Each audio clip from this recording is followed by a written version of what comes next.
श्री राधे राधे। भक्तों, प्रभु का दर्शन करना महत्वपूर्ण है, बहुत अच्छी बात है, लेकिन साथ साथ उनकी सेवा भी हो तो और अच्छा होता है। सब लोग दर्शन कर रहे थे, महाप्रभु नृत्य कर रहे हैं संकीर्तन में, और इस नृत्य के दर्शन से सभी चंचल हो जाते थे।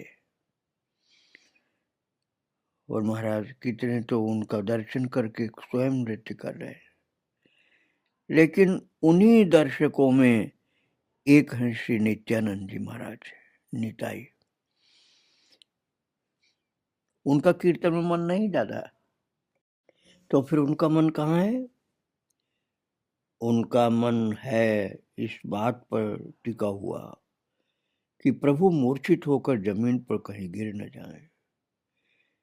इसी भय से वो हाथ फैलाए हुए नित्यानंद जी महाप्रभु के पीछे पीछे दोनों हाथ फैलाए हुए घूम रहे हैं, संभालने के लिए कहीं जमीन पर न गिर जाएं, इसलिए संभालना इनको, क्योंकि बहुत ही तीव्रता से बेसुध अवस्था में नृत्य कर रहे हैं। निमाई जब सन्यासी होकर नीलाचल गए, तब सची माता ने निताई के दोनों हाथ पकड़कर कहा था, मेरा बच्चा सन्यासी होकर जा रहा है, वो बालक है, उसका और कोई अभिभावक नहीं है, तुम छोटा भाई समझकर उसका ध्यान रखना। विशेषतः जब निमाई मूर्छित होकर गिरने लगे, तब उसे पकड़ना जिससे वो जमीन पर न गिर जाए। निताई ने जहां तक संभव है इस आज्ञा का, माता की आज्ञा का, सच्ची माता की आज्ञा का पालन किया है। प्रभु गिरने को हैं, देखते ही निताई दोनों बाहें फैलाकर उनके पीछे घूमते हैं। वे कभी प्रभु को गिरने जैसा देखकर आनंद में उन्हें सतर्क करते हुए संभालो संभालो कह रहे हैं, कभी संभालो कहते कहते स्वयं गिर पड़ते हैं। महाराज प्रताप रुद्र प्रभु से मिलने के लिए पागल जैसे हो गए। अब उनका दर्शन करके और उनका नृत्य कीर्तन देख सुनकर और ज्यादा पागल की अवस्था हो गई उनकी। अब प्रभु ने नित्यानंद, श्री अद्वैत, श्रीवास और श्री वक्रेश्वर, इन चार लोगों को चार संप्रदायों में अर्थात चार ग्रुपों में नाचने की आज्ञा दी। इस प्रकार कुछ समय तक नृत्य के पश्चात सबके क्लांत होने पर कीर्तन बंद हुआ। तत्पश्चात पुष्पांजलि देकर के प्रभु भक्तों के साथ निवास पर आए। आकर देखते हैं कि तुलसी परीक्षा महाराजा की आज्ञा अनुसार ढेर सारा प्रसाद रख करके आ गए हैं। सभी लोग भोजन करने बैठे और प्रसाद के आनंद के पश्चात सभी विश्राम करने अपने अपने स्थान पर चले गए। प्रतिदिन प्रभु के निवास पर ही भोजन हो रहा हो ऐसा नहीं था। बीच बीच में भक्तगण भी प्रभु को निमंत्रित करते। प्रभु जो पसंद करते हैं वे लोग वही चीजें गौर से लाए हैं। प्रभु भक्तों के साथ इसी प्रकार प्रतिदिन महोत्सव करने लगे। क्रमशः रथ यात्रा का दिन पास आ गया। तब प्रभु ने तुलसी परीक्षा, काशी मिश्र और सार्वभौम को बुलाकर कहा, रथ यात्रा से पूर्व श्री मंदिर परिष्कृत और मार्जित करना होगा, ये सेवा मुझे दो। और इस पर सभी हाहाकार करने लगे कि इस प्रकार की तुच्छ सेवा प्रभु को शोभा नहीं देती। फिर भी यदि उनकी यही इच्छा है तो वे लोग इस आज्ञा का पालन करेंगे। ऐसा कहकर वे लोग ढेर सारे घड़े और झाड़ुएं मंदिर में रखवाने का बंदोबस्त करने लगे। अगले दिन प्रातः प्रभु महानंद के साथ बार बार हरि ध्वनि करते हुए 300-400 भक्तों के साथ मंदिर के लिए चल दिए। प्रभु ने पूर्व में इकबाल नवद्वीप में हरिमर्दन मार्जन रूपी हरिमंदिर के मार्जन रूपी लीला की थी।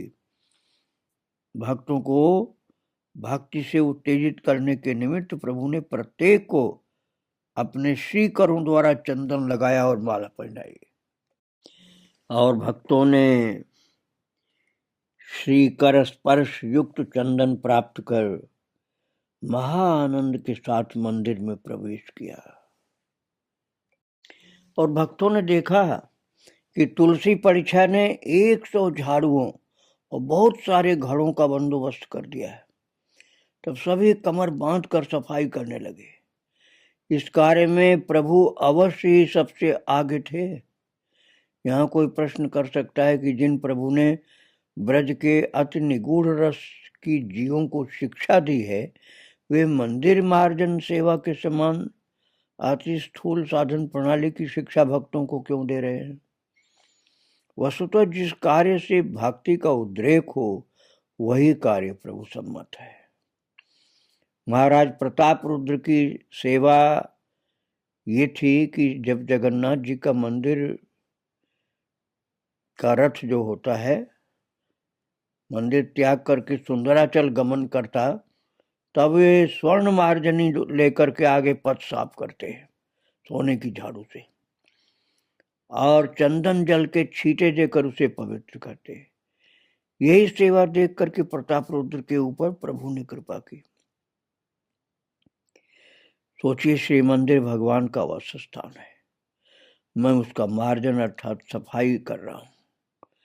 जिसके मन में यह भाव ज्वलंत रूप से खेल रहा हो उसके आनंद की कोई सीमा नहीं होगी।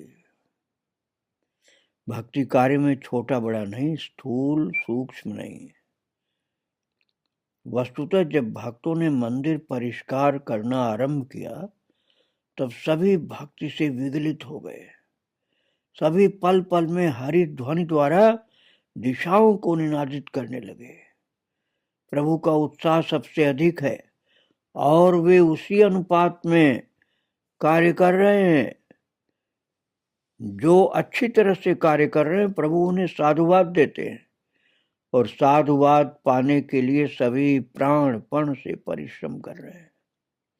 किंतु फिर भी वे लोग प्रभु के साथ मुकाबला करने में अक्षम हैं। बीच बीच में कीर्तन और नृत्य भी हो रहा है। सोचिए, किसी भक्त का वेग कुछ बढ़ गया, वो स्वयं को न रोक सका और उसने नृत्य आरंभ कर दिया। तुरंत ही भक्तगण समस्त कार्य छोड़कर कीर्तन करने लगे। फलस्वरूप मंदिर मार्जन का कार्य उतना जल्दी जल्दी नहीं हो पा रहा। वे सब मार्जनी द्वारा ऊपर और तल देश साफ करके हाथों से कचरा एकत्र करने लगे। प्रभु ने कहा, जो जितना कचरा उठा रहे हैं वो सब एक जगह रखें। बाद में विचार कर जिसका अधिक होगा उसे पुरस्कार और जिसका कम होगा उसे दंड दिया जाएगा। श्री अद्वैत उपवास, अधिक उम्र, पथ श्रम और अन्य कई कारणों से दुर्बल थे। वे अधिक कूड़ा इकट्ठा नहीं कर पाए। तो निर्णय हुआ कि प्रभु के कंकड़ों का ढेर सबसे बड़ा और श्री अद्वैत का सबसे छोटा। तब प्रभु ने हंस करके श्री अद्वैत से कहा कि जो बात तय हुई थी उसके अनुसार तुम दंड के अधिकारी हुए। श्री अद्वैत निरुत्तर रहे। तब स्वरूप ने उनका पक्ष लेते हुए कहा, प्रभु तुम ठहरे ग्वाले, पेट भर करके दूध मक्खन खाते हो, और तापस ब्राह्मण श्री अद्वैत तुम्हारी बराबरी कैसे कर सकते हैं? स्वरूप ने जिस प्रकार प्रभु को स्वयं श्री कृष्ण बताते हुए उत्तर दिया, प्रभु ने भी उसी प्रकार श्री अद्वैत को महादेव बताते हुए कहा, स्वरूप ऐसा नहीं है, ऐसा नहीं है। जो ब्रह्मांड का संहार करते हैं उनको भगवान कभी भी जय नहीं देते। स्वरूप धर्म के बल को बड़ा समझना। स्वरूप प्रत्युत्तर में कहने लगे, लगता है ग्वाला बड़ा ही साधु पुरुष है। पूतना ने स्तनपान कराया और वह अभागिन इसी अपराध से मारी गई। प्रभु ने कहा, स्वरूप तर्क वितर्क से कोई लाभ नहीं। यहाँ श्री जगन्नाथ देव स्वयं साक्षी हैं। यदि श्री अद्वैत संहारक और मैं निरपराध नहीं होता तो श्री जगन्नाथ उन्हें पराजय और मुझे जय क्यों देते। मेरे कंकणों का ढेर बड़ा है। इसी से पता चलता है कि श्री जगन्नाथ मेरे पक्ष में साक्षी दे रहे हैं। अब श्री अद्वैत के मुख से शब्द निकले।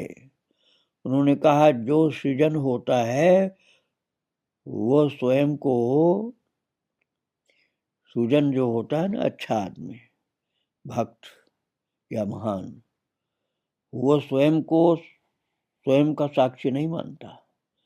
तुम्हारे साक्षी जगन्नाथ और तुम जगन्नाथ के साक्षी। इसी से प्रमाण मिलता है कि तुम दोनों कितने भले हो।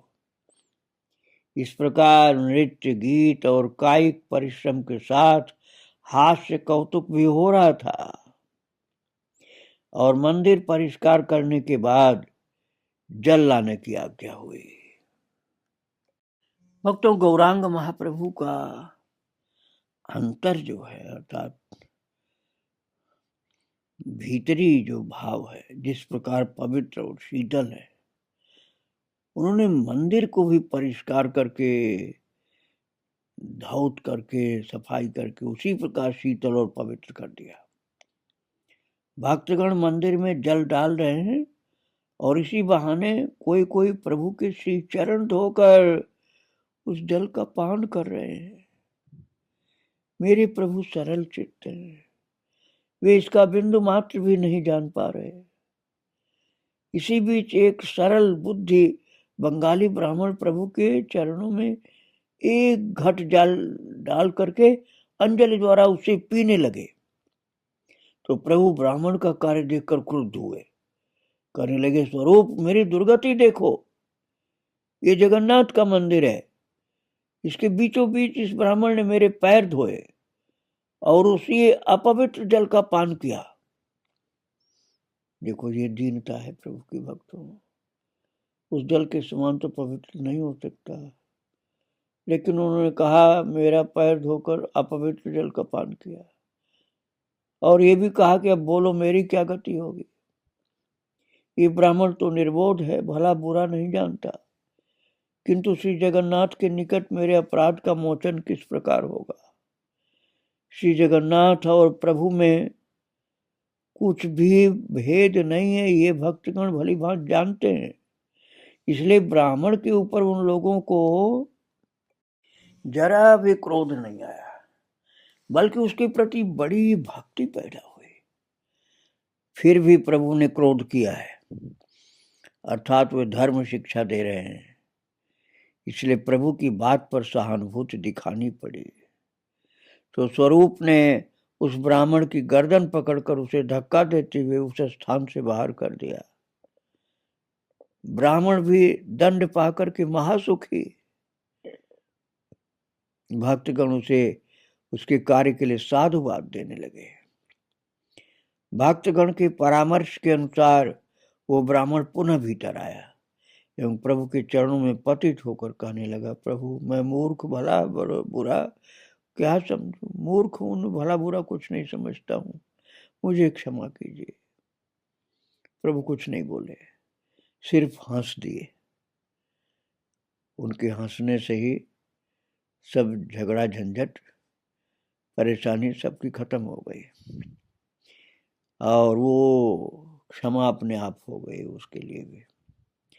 मंदिर धौत होने के पश्चात भक्तों ने अपने अपने वस्त्र द्वारा जल पोंछ दिया और इतनी मेहनत किया था कि थकान भी आई। थोड़ा सा विश्राम करने के बाद प्रभु ने नृत्य आरंभ किया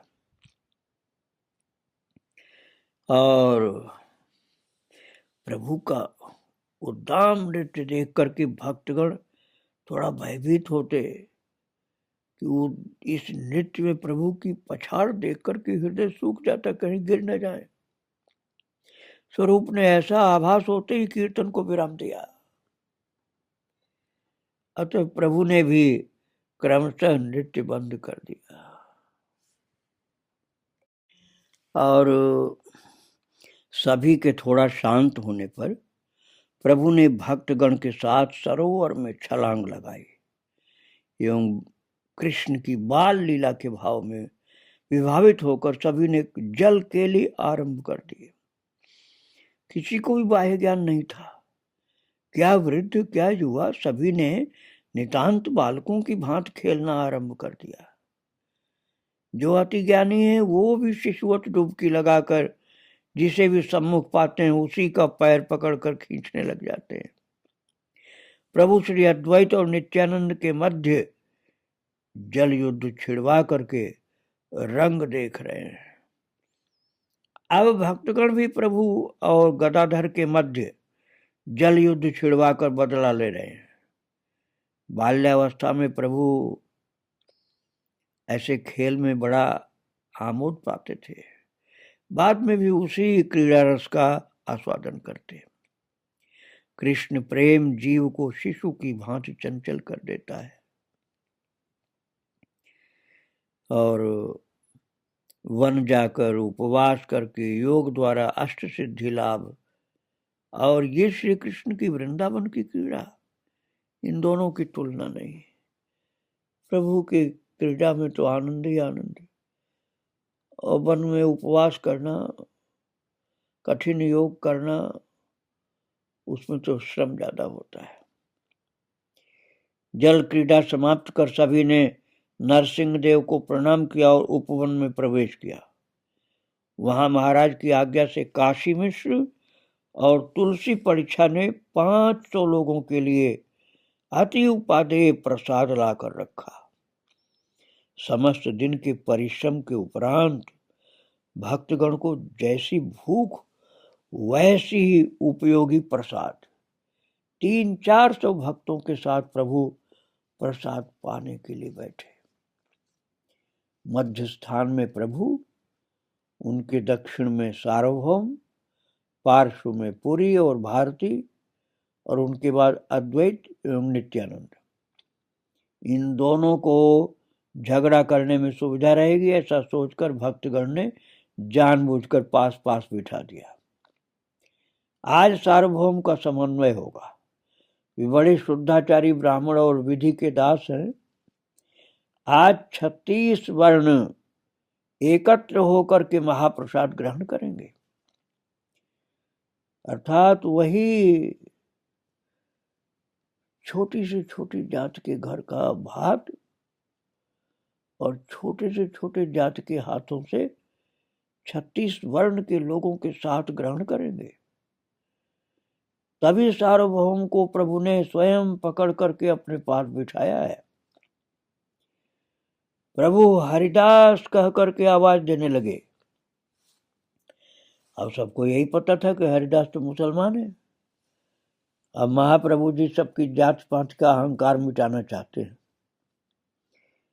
हरिदास मुसलमान है, ये से यही दिमाग में सबके है। यदि वे इन महाकुलीन ब्राह्मणों के मध्य एक पंक्ति में बैठते हैं तो हिंदुओं के ये जो आचार विचार में ये छुआछूत था ना, वो सब समाप्त होगा। किंतु इस समय भक्तों के मन का भाव है कि कृष्ण जगत के पिता हैं और सभी उनकी संतान है। इसलिए हरिदास के भोजन के लिए बैठने से कोई गलत कार्य होगा ऐसा कोई सोच भी नहीं सकता था। किंतु हरिदास दीन से भी दीन है। वे हाथ जोड़कर बोले, प्रभु प्रभु ऐसा मत होने दीजिए। मैं इस समाज में बैठने के लायक कहाँ हूँ? मैं तो बहुत नीच हूँ। मुझे आप अपने गुण से क्षमा कर दीजिए। प्रभु ने और ज्यादा जिद नहीं की। 7 लोग परसने के लिए नियुक्त हुए। प्रसाद परस रहे 7 लोग, स्वरूप, जगदानंद, दामोदर, काशीश्वर, गोपीनाथ, वाणीनाथ और शंकर। इनमें वाणीनाथ तो कायस्थ थे। तो भक्तगण उपवन में बैठे तो तुरंत सभी को श्री कृष्ण के पुलिन भोजन की स्फूर्ति हुई। यमुना मैया के रेती में जैसे वृंदावन में भोजन करते हैं ठाकुर जी। प्रभु इस भाव में इतने विभोर हुए कि उनके नयन जल के कारण खाना बंद हो गया। प्रभु ने देखा कि उनके भोजन न करने से कोई भी नहीं खा रहा, तब बड़े कष्ट के साथ उन्होंने धैर्य धारण किया। पहले मैंने नाच गाकर भजन करने की बात कही थी। जब नाच गा करके भजन हो सकता है तो जल क्रीड़ा में अथवा वन भोजन में भजन क्यों नहीं होगा। गीता का कथन है कि सभी कर्म कृष्ण को समर्पित करो, तत्कुरुषु मदर्पणम। इस महाकाव्य में एक और बात का उत्तर है।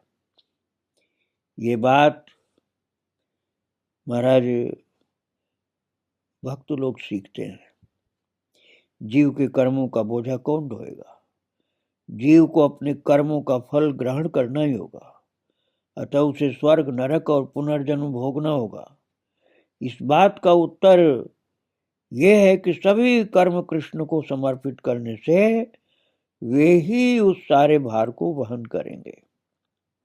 प्रभु ने इस अवतार में स्वयं आचरण करके अपने जीवों को धर्म की शिक्षा दी है, भक्ति वाले धर्म की। उन्होंने दिखाया है कि भगवान जीव के सुहृद हैं, इसलिए उनके भजन में आनंद छोड़ कोई दुख हो ही नहीं सकता है। यहाँ तक कि जिस कार्य में वास्तविक दुख है वो उनका भजन ही नहीं। फिर भी किसी किसी भजन में कुछ समय के लिए दुख का बोध हो सकता है, किंतु वो दुख सिर्फ शुरुआत में। भजन का चरम तो केवल आनंद है। सोचिए, केवल नाम जब आपातः दुख लग सकता है, किंतु जो लोग ऐसा सोचते हैं वे स्वयं नाम जप कर देखेंगे कि हमारे उस सुहृद का नाम जपते जपते अमृत की खान हाथ लग जाती है। अतएव हरि मंदिर मार्जन भले ही छोटा कार्य कोई मान ले, किंतु ये भी भजन है। और जल क्रीड़ा एवं वन भोजन ये भी भजन है, क्योंकि भगवान के साथ हो रहा है, भगवान के कार्य में हम लगे हुए हैं। उनकी सेवा इस प्रकार कृष्ण को अर्पण करके करने से समस्त कार्य ही भजन हो जाते हैं और इसका फल जीव को वहन नहीं करना पड़ता। जो लोग भोजन के लिए बैठे हैं वे सब आनंद में विह्वल हो रहे हैं। जो लोग स्वास्थ्य तत्वज्ञ हैं वे कहते हैं कि भोजन के समय सुखकर वार्तालाप क्षुधा की वृद्धि करता है और पाचन में सहायक होता है। तभी जब 5 लोग बैठकर भोजन करते हैं तब कोई दूसरे की निंदा करता है, कोई फालतू चर्चा करता है। कारण दुर्भाग्यवश वे नहीं जानते कि श्री कृष्ण को अर्पण कर भोजन करने में कितना सुख है। भोजन के लिए बैठते ही सभी हरि ध्वनि करके उठे। प्रथम ग्रास मुख में रखते समय सोचते हैं कि ये भगवान के अधरामृत द्वारा पवित्र हो चुका है। वस्तुतः प्रत्येक ग्रास भक्तों की जिह्वा को एक अनिर्वचनीय उपादेश आस्वाद दे रहा है और फिर कृष्ण के सुख को भक्त अपना सुख मानते हैं। अतः श्री कृष्ण ने इसे खाकर सुख का अनुभव किया है, ये सोचकर वे और भी आनंद पा रहे हैं। इसी प्रकार के मनोभाव से विभावित होकर एक भक्त ने उस समय के अनुरूप एक श्लोक पढ़ा और सभी ने उस श्लोक का आस्वादन किया। इस श्लोक के द्वारा एक अन्य भाव का उदय होने से एक और भक्त ने एक और श्लोक पाठ किया। उसे सुनकर के भक्तगण पुलकित होकर के गगन भेदी हरिध्वनि कर उठे। आज भी भक्तों आप लोग देखिए, संत लोग प्रसाद पाते हैं ना भगवान का, तो बीच बीच में भगवान के नाम की जय जयकार करते हैं।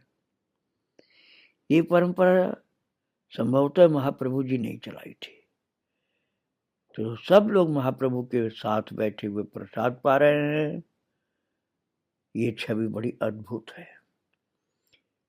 और प्रसाद पाते पाते बीच बीच में भगवान की जय जयकार, कोई श्लोक बोलता है, कोई जय जयकार करता है। इस महान छवि को हृदय में रखिए।